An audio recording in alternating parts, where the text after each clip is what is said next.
Hello my friends, and welcome back to the channel. Tonight, we dive into a legend so daring, so scandalous, that it has echoed through the centuries with both awe and disbelief. Imagine this: a noblewoman, draped in nothing but her golden hair, riding a horse through the hushed streets of a medieval town. The shutters are closed, the people hold their breath, and the sound of hooves on cobblestones beats like a drum of defiance. One woman against tyranny. One woman willing to bear all for justice. But wait, did this really happen? Or is it just another fable twisted by time? Who was Lady Godiva, truly? And what drove her to this shocking act of rebellion? Before we unveil the truth, make sure to hit that like button, subscribe if you haven't already, and ring the bell so you won't miss the next untold legend of history. Because trust me, you're going to want to stay until the end of this story. Now, let us ride back through the mists of time into Anglo-Saxon England, where myth and history intertwine. The people of Coventry were suffering. Day after day, they bent their backs beneath the crushing weight of a merciless tax. Fields lay barren, not because the soil was unkind, but because their lord was. Mothers starved so their children might live another day. Widows wept in silence, their homes stripped bare of food and hope. And high above them, in a hall of stone and timber, sat the Earl of Leofric, a man of iron will and unyielding pride. He counted his silver as his people wasted away, deaf to their pleas, blind to their misery. But not everyone in the hall was unmoved. At his side sat his wife, Lady Godiva. She was no ordinary woman, known for her beauty, yes, her hair like spun sunlight, her presence commanding, but it was her heart that set her apart. She saw the hunger in her people's eyes. She heard the silent cries rising from the streets. One night, as the fire crackled in the great hearth, Godiva turned to her husband. "My lord," she said softly but firmly, "these taxes are killing our people. Have mercy. Lift this burden, I beg of you." Leofric's jaw tightened. He waved her off with a growl. "Enough. Do not speak of this again." But she did speak of it again, and again, and again. Like water wearing down stone, her voice was steady, relentless. Days turned into weeks, weeks into months. Each time she pleaded, Leofric's temper darkened. Finally, one evening, pushed beyond endurance, he slammed his goblet onto the table. "Enough," he thundered. "You want me to lift the tax? Fine. I will on one condition. Strip yourself bare, ride through the marketplace on horseback, and let the people see how shameless their lady truly is. Do this, and I swear, the tax shall be gone." Silence fell. Servants froze. The fire hissed in the hearth. Leofric sneered, certain his proud noble wife would never endure such humiliation. But Godiva's eyes did not falter. She met his gaze, calm as still water. "So be it," she said. Leofric blinked, stunned. Surely she was bluffing. Surely she would never. The day of reckoning came. Before the dawn broke, Godiva stood alone in her chamber. Her hands trembled as she removed her finery. The embroidered gown, the linen shift, the jeweled brooches. She unbound her golden hair and let it cascade down her body, a shimmering veil against the chill of morning. Outside, the proclamation had already been given. On this day, no townsman or woman was to step into the streets. No eyes were to watch. Shutters closed, doors barred, the town fell into eerie silence. Godiva stepped into the stable. Her Maria waited calm, loyal, unaware of the weight she would carry this day. 2 knights stood by, eyes cast firmly to the ground. They would escort her, but not a single glance would betray her modesty. With a deep breath, Godiva mounted. The leather creaked beneath her, the horse shifted, and then hooves struck stone. Clop, clop, clop. The sound echoed through the empty streets like a drumbeat of defiance. The air was heavy, every shuttered window a silent witness. Godiva's hair flowed around her like a golden river, shielding her as she rode. Her heart pounded, but her resolve did not waver. And yet one man could not resist. In a narrow lane, behind a wooden shutter, a figure lingered.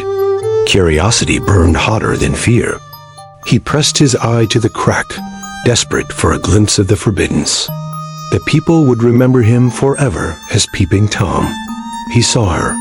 For a single sinful heartbeat, he beheld the lady in her vulnerable glory. And in that same moment, so the legend tells, God's judgment struck him down. Some say he fell dead. Others say he was blinded on the spot. Either way, his name became a curse, a warning to all who dare betray honor. At last, Godiva's ride came to an end. She returned to the stable, dismounted, and wrapped herself once more in cloth. Her husband, hearing of her deed, was thunderstruck. He had laid down the challenge as mockery, never believing she would endure it. Yet she had, and a vow is a vow. Leofric, shamed and bested, kept his word. The tax was lifted. The people of Coventry rejoiced, forever grateful to the lady who had bared herself to shield them from suffering. Thus was born the legend of Lady Godiva, the noblewoman who rode naked for justice, and the voyeur punished for his lust. Legends shimmer with beauty, but history is forged from harder truths. And behind the golden veil of the Godiva tale lies a woman very much real flesh, blood, and power. Lady Godiva was not simply a character from folklore. She was born into the highest ranks of Anglo-Saxon England sometime near the turn of the first millennium. She was not a helpless maiden, nor a passive wife. She was a landholder in her own right, one of the few women recorded in an age where most chronicles erased female names from their pages. The chroniclers, mostly monks, were stingy in ink when it came to women. Yet Godiva's name surfaces again and again, carved into the records of donations, grants, and endowments. Why? Because she was among the greatest patrons of the church in her time. But before we get to her piety, let us look at her world. England in those years was not peaceful. Waves of Norse invaders had hammered the coasts, kingdoms fractured, crowns were seized and toppled, kings rose and fell with dizzying speed. Sweyn Forkbeard the Dane, Edmund Ironside, Canute the Great, Edward the Confessor. Amidst this chaos, nobles danced a deadly game of loyalty and betrayal. To back the wrong king was to gamble your life, your land, and your family's survival. It was into this storm that Godiva married Leofric, Earl of Mercia. Leofric was no small figure.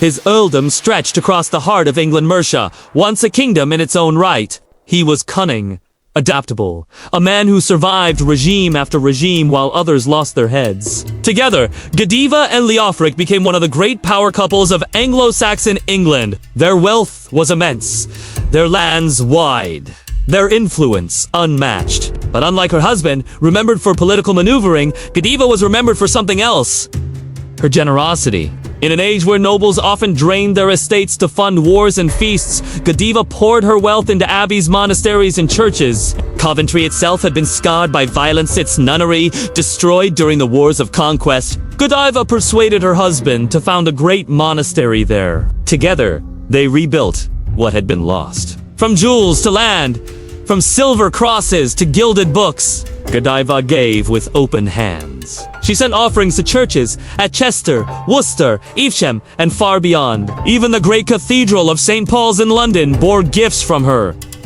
A necklace of silver, a rod of gold, decorations for the Virgin's statue.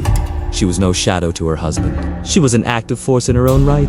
Even after the Norman conquest of 1066, when William the Conqueror stripped countless Anglo-Saxon nobles of their lands, Godiva remained listed among the great landowners in the Doomsday Book, a rare survivor and the only woman of such rank still holding estates. Think about that.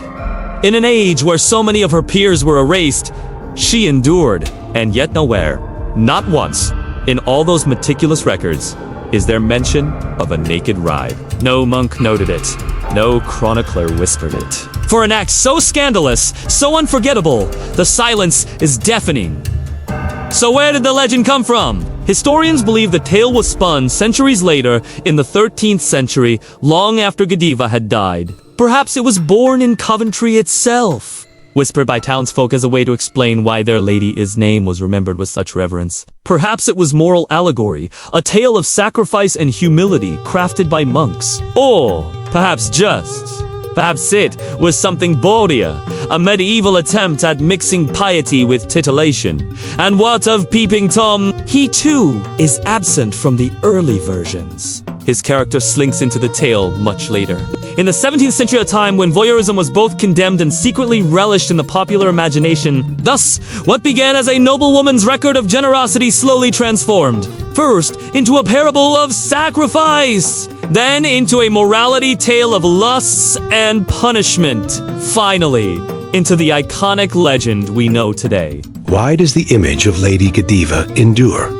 Why, out of all the stories whispered in medieval halls and written in fading ink, has this one of a naked ride through Coventry clung to our imaginations for nearly 1,000 years?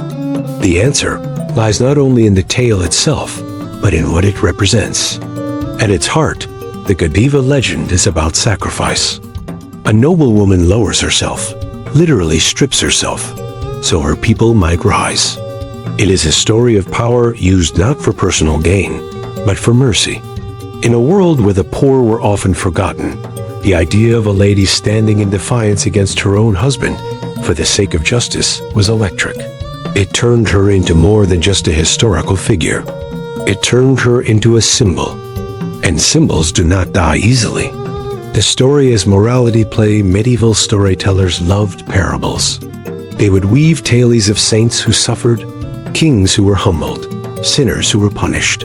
Lady Godiva's ride fit perfectly into this mold. The humble sacrifice of a noblewoman, the obedience of the townsfolk, shutting their windows in respect, the prideful voyeur punished with blindness, the tyrant forced to keep his word. Every detail of the legend taught a lesson: to be humble, to be faithful, to respect honor, to keep vows. The church, with its love of moral drama, found in Lady Godiva a tale worth repeating. The sensational element, but let us not pretend it was only piety that kept the story alive. There was also scandal, sweet, irresistible scandal. A woman riding naked through town? In an age where ankles were considered indecent, this was the stuff of gasps and gossip. The mixture was perfect, virtue wrapped in vice. A tale that could be told in a sermon to teach obedience and retold in the tavern with a wink and a grin. Godiva became both saintly and sensual, a dual image that kept tongues wagging. And then, centuries later, came the addition of Peeping Tom. With him, the tale transformed again. Now it was not just about Godiva's sacrifice, but about the dangers of forbidden desire. He became the eternal voyeur, punished for breaking the sacred boundary of respect. Godiva as cultural icon by the Renaissance, artists seized upon the story. Paintings depicted her draped in golden locks, pale against the dark streets of Coventry. Poets sang of her courage, her beauty, her humility. Each generation reshaped her, making her into what they most desired. In Victorian England, the tale took on new life. The Victorians, so strict in public, so fascinated in private with matters of the flesh, were entranced by her. Alfred Lord Tennyson penned a famous poem about her ride, painting it in lush, tragic tones. Statues were raised. Pageants were staged. Coventry itself hosted annual Godiva festivals, where women reenacted the ride, though modestly covered, of course. And in modern times, her name has been immortalized in one of the most sensual luxuries of all, chocolate. Godiva chocolates, their golden boxes and rich designs, borrow her aura, indulgence, and allure. She has become shorthand for decadent elegance, a symbol of female power. But perhaps the most powerful reason Lady Godiva survives is because she represents something timeless, the courage of women in a world that often silenced them. Whether she actually rode or not, the story suggests a woman who defied her husband, defied shame, and chose compassion over comfort. In the legend, she strips herself of everything society uses to define her clothing, status, modesty, and wields the one thing no one can take away, her will. For this reason, feminists, artists, and free spirits across the centuries have... And so, we circle back to the question we asked at the beginning. Did Lady Godiva really ride naked through Coventry? History answers, almost certainly not. The records are silent. The silence itself is telling. The legend blooms centuries too late to be true. And yet, does it matter? For nearly 1,000 years, her story has been told and retold, embroidered like the golden thread on her gown. Each age has found in her what it needed most: a saint, a spectacle, a symbol. The people of Coventry once thanked her for lifting their burdens. Later generations thanked her for her piety, her beauty, her courage. Today, she lives on in art, literature, and even luxury brands. And somewhere, in the quiet streets of Coventry, where statues of her still stand, one can almost hear the echo of hooves on cobblestones, the hush of shuttered windows, the whisper of golden hair against pale skin. Lady Godiva, the woman who may never have ridden, yet who has ridden through history, immortal. And that, my friends, is the naked truth about Lady Godiva. Half history, half legend, entirely unforgettable. So tell me, what do you believe? Did she truly ride for her people? Or is it all just a story spun from shadows and whispers? Leave your thoughts in the comments below. And if you enjoyed this journey through myth and history, don't forget to smash that like button. Subscribe for more untold stories of the past, and ring the bell so you never miss an episode. Until next time, ride boldly, question deeply, and remember, history is never as simple as it seems.